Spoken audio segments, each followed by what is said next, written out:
I'll begin with, what is the importance of this pay adjustment and why is it so vital for teachers to receive a pay increase?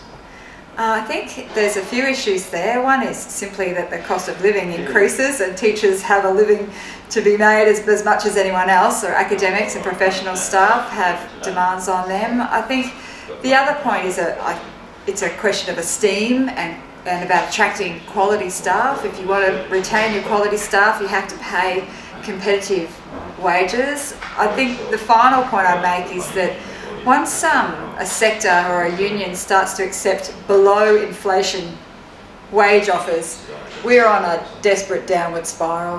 What does that mean for the next pay round and the one after that? And we just absolutely cannot allow the sector to go on a downward spiral like that. I think they're the main issues for me. At the moment, where does the standoff sit?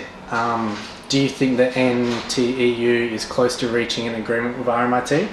Well, I feel like the issues themselves, we're desperately close. We've come so close on so many different issues, and yet there's this delay. And if it were just up to, I think, RMIT, we would have an agreement right now. But my feeling is that it's part of staying in line with the sector. There's pattern bargaining going on via senior managers in the sector, and so they're all holding back to see, I guess, to see what they can get away with really as a collective. And the only way forward is to try to break free from that deadlock that's actually gripped the whole sector right now. An example is our leading site, Sydney University, it's a GO8, a very wealthy campus. They're stuck at 2.5% pay offer.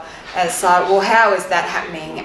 If not because there's a bigger agenda going on there. RMIT sees your demands of a 7% increase in pay per year as unrealistic and not financially viable for the university. In other words, are you guys trying to cut too much fat from an already anorexic cow? Well, I don't know about anorexic cows, but I feel like here's the issue.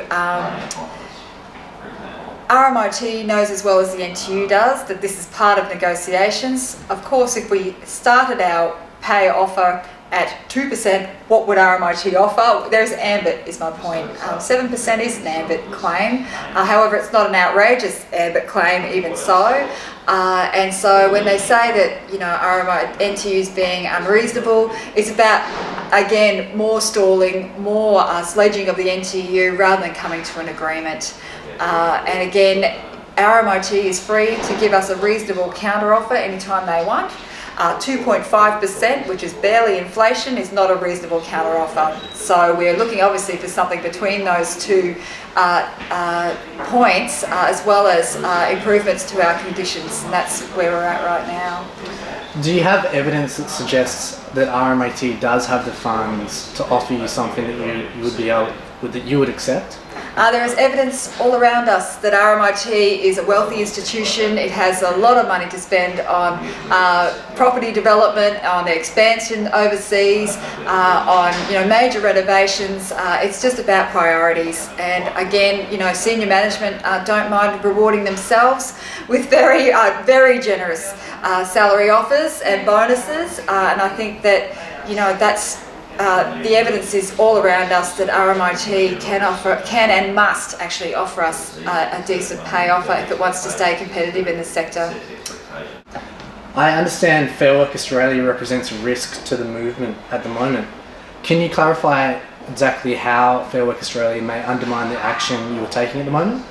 Well, the Fair Work Act has really been designed to limit the possibility of trade unions to organise effectively and to win.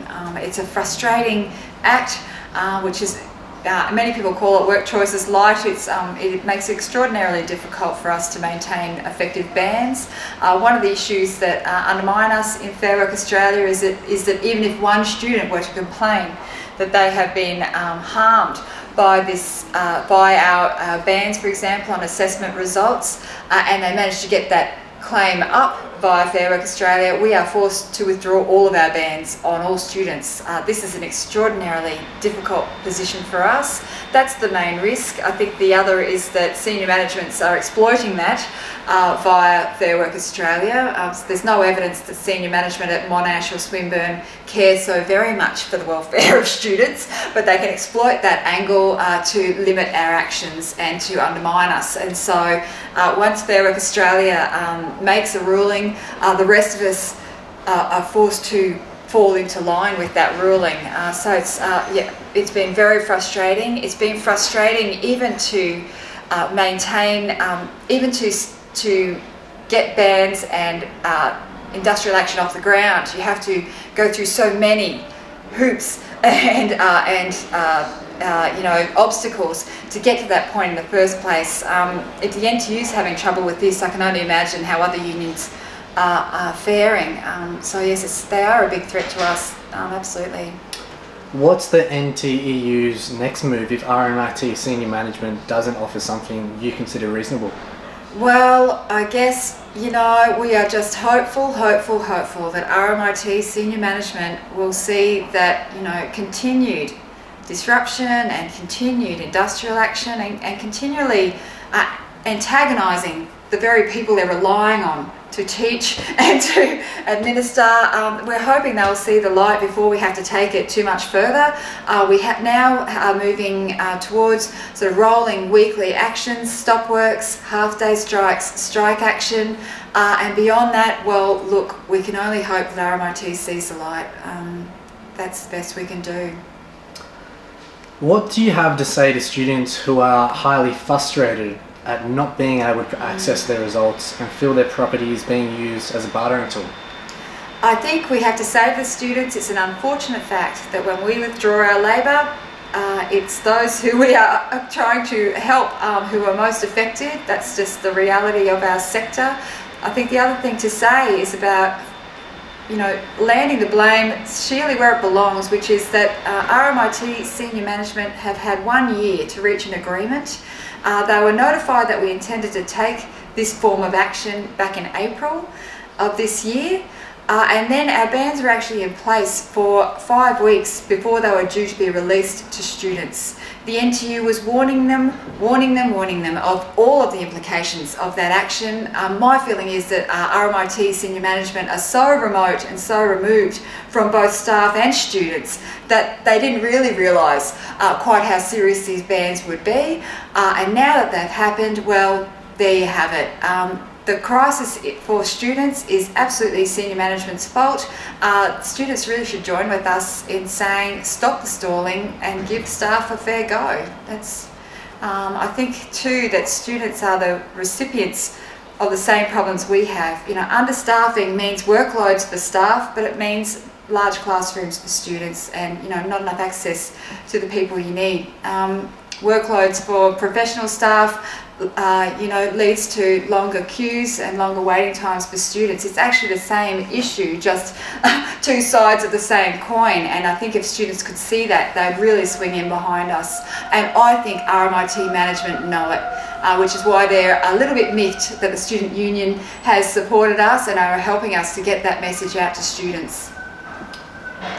Thanks very much for talking to me, Melissa. Good one. Thank you. That's great.